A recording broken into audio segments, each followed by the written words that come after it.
എല്ലാവർക്കും നമസ്കാരം. കേന്ദ്ര സർക്കാരിൻ്റെ ഫോറസ്റ്റ് ഓഫീസിൽ ഒരു ജോലി ആഗ്രഹിക്കുന്നവർക്ക് പുതിയ റിക്രൂട്ട്മെൻറ്റ് വിളിച്ചിരിക്കുകയാണ്. 64 വേക്കൻസി ഉണ്ട്. കേരളത്തിൽ 7 ജില്ലകളിലാണ് ഇതിന് എക്സാമിനേഷൻ സെൻറ്റർ പറഞ്ഞിരിക്കുന്നത്. 10ാം ക്ലാസ്സാണ് ക്വാളിഫിക്കേഷൻ. സ്ഥിര ജോലിയാണ്. നമുക്ക് വന്നിരിക്കുന്ന റിക്രൂട്ട്മെൻറ്റിൻ്റെ കംപ്ലീറ്റ് ഡീറ്റെയിൽസ് നോക്കാം. റിക്രൂട്ട്മെൻറ്റിലേക്കുള്ള ആപ്ലിക്കേഷൻ സ്റ്റാർട്ട് ആയിട്ടുണ്ട്. ലാസ്റ്റ് ഡേറ്റ് പറഞ്ഞിരിക്കുന്നത് 5 മെയ് 2026 വരെ.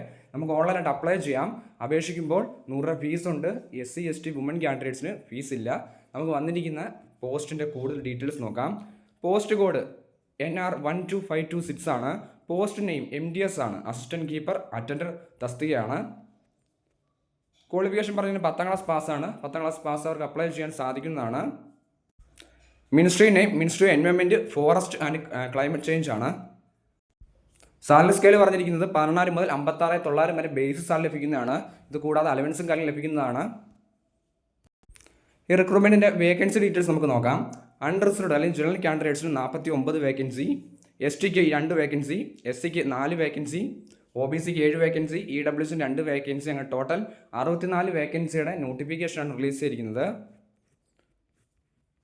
റിക്രൂട്ട്മെൻറ്റുകളുടെ ഏജ് ലിമിറ്റ് പറഞ്ഞിരിക്കുന്നത് 18 മുതൽ 25 വയസ്സുള്ള അൺറിസർവ്ഡ് ജനറൽ കാൻഡിഡേറ്റ്സിനും 28 വയസ്സുള്ള OBCക്കും 30 വയസ്സുള്ള SC ST കാൻഡിഡേറ്റ്സിനും ഈ റിക്രൂട്ട്മെൻറ്റിലേക്ക് അപ്ലൈ ചെയ്യാൻ സാധിക്കുന്നതാണ്.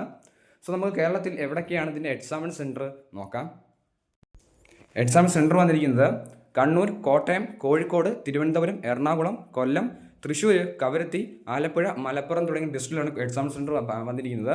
സോ അപ്ലൈ ചെയ്യേണ്ട അവസാന തീയതി 5 മെയ് 2026 അപ്ലൈ ചെയ്യുമ്പോൾ 100 രൂപ ഫീസ് ഉണ്ട്. SC ST വുമൺ കാൻഡിഡേറ്റ്സിന് ഫീസില്ല. അപ്ലൈ ചെയ്യാനുള്ള ലിങ്ക് ഡിസ്ക്രിപ്ഷൻ ബോക്സിൽ കൊടുത്തേക്കാം. അപേക്ഷിക്കാൻ ആഗ്രഹിക്കുന്നവർ അപ്ലൈ ചെയ്യുക. ഇത് കൂടാതെ ധാരാളം പോസ്റ്റുകൾ വന്നിട്ടുണ്ട്. ഇനി വരുന്ന വീഡിയോയിൽ ഡീറ്റെയിൽ അപ്ലോഡ് ചെയ്യാം. ഇതിൽ സംശയം ഉണ്ടെങ്കിൽ കമൻറ്റ് ചെയ്യുക. താങ്ക്